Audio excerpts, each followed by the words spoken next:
Bonjour, nous vous présentons aujourd'hui le kit EZ-Watt de Innokin.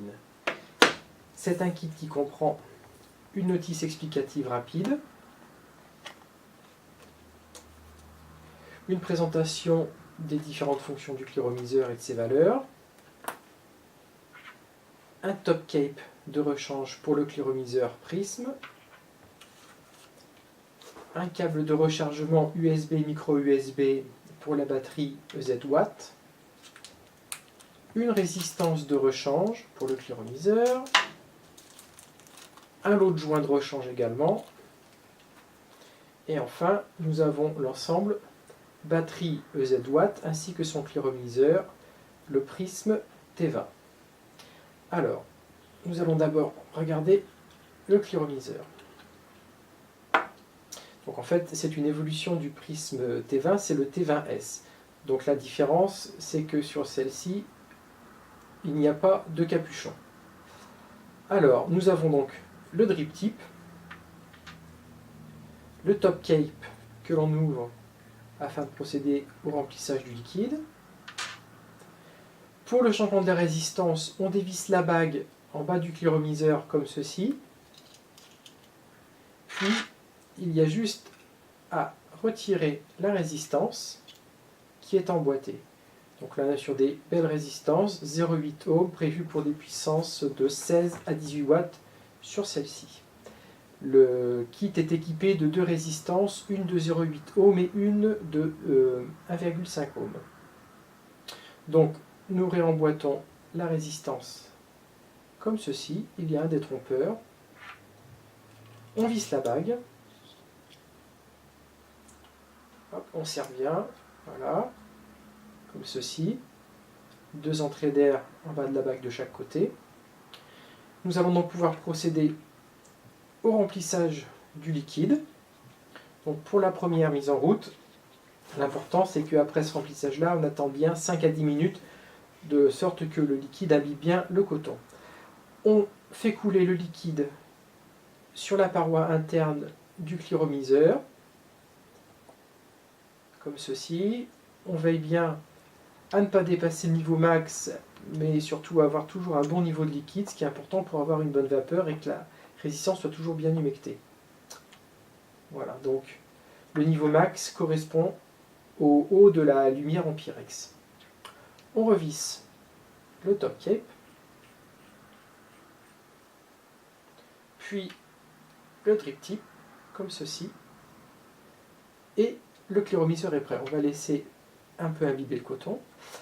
Donc nous allons maintenant voir la batterie. Alors batterie EZ-Watt, donc puissance variable. Il y a 3 niveaux de puissance avec une déclinaison pour chacun. C'est-à-dire qu'il y a une puissance réglable avec un 13-14 watts, une puissance 16-18 watts et une puissance 30-35 watts. D'accord ?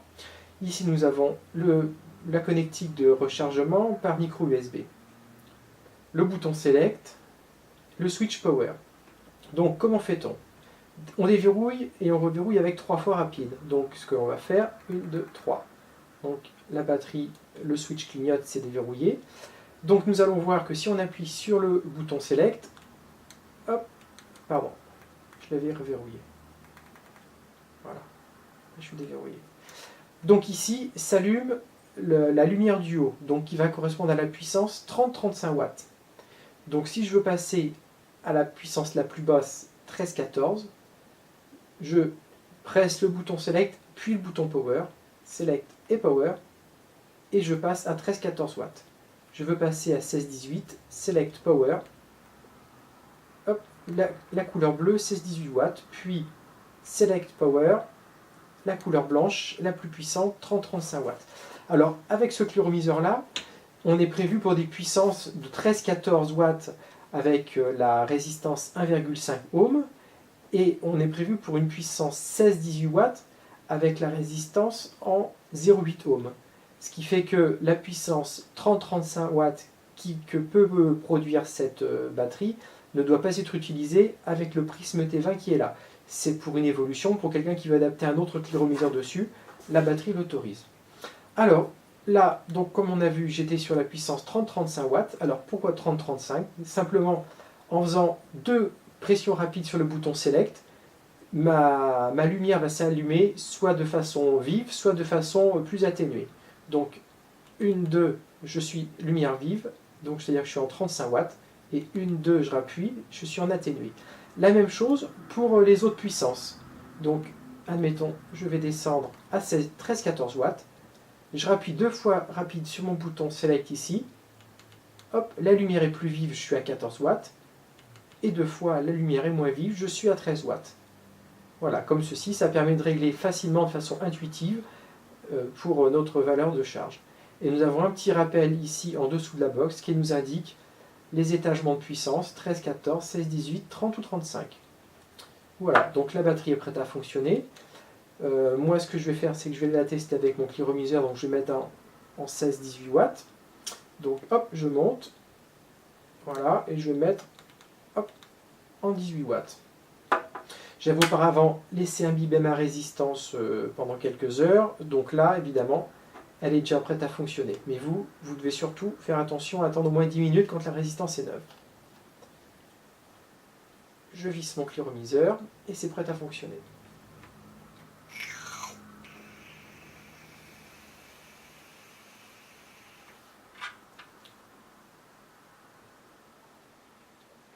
Et ça procure une vapeur vraiment très douce, très agréable.